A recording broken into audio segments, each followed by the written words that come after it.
தமிழக வெற்றிக் கழகம் அப்படின்னு ஒரு அரசியல் கட்சியை தொடங்கி நடிகர் விஜய் முதல் மாநாட்டையும் வெற்றிகரமாக நடத்தி முடிச்சிருக்காரு. இந்நிலையில் நடிகர் விஜய்க்கு இணையாக நடிகர் அஜித்துக்கும் தமிழ் திரையுலகில் ரசிகர்கள் அதிக அளவில் இருக்காங்க.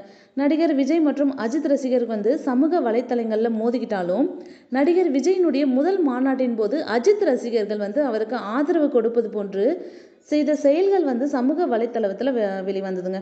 இந்நிலையில் அடுத்த வருஷம் துபாயில் நடைபெற இருக்கும் கார் ரேஸில் நடிகர் அஜித் கலந்து கொள்ளும் நிலையில் புதிதாக ஒரு கார் கம்பெனி ஒன்றையும் அஜித் தொடங்கியிருக்காரு. இந்நிலையில் நடிகர் அஜித் நேற்று பந்தயத்தில் கலந்து கொள்ளும் காரை அறிமுகப்படுத்தினார். அந்த காரில் உள்ள வண்ணங்கள் சமூக வலைத்தளங்களில் பரபரப்பாக பேசப்படுது.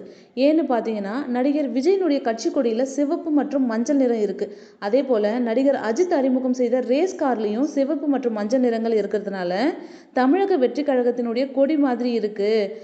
மறைமுகமாக நடிகர் அஜித் விஜய்க்கு ஆதரவு தெரிவிக்கிறாருன்னு சொல்லிட்டு சமூக வலைத்தளங்களில் பேசப்பட்டு வருதுங்க.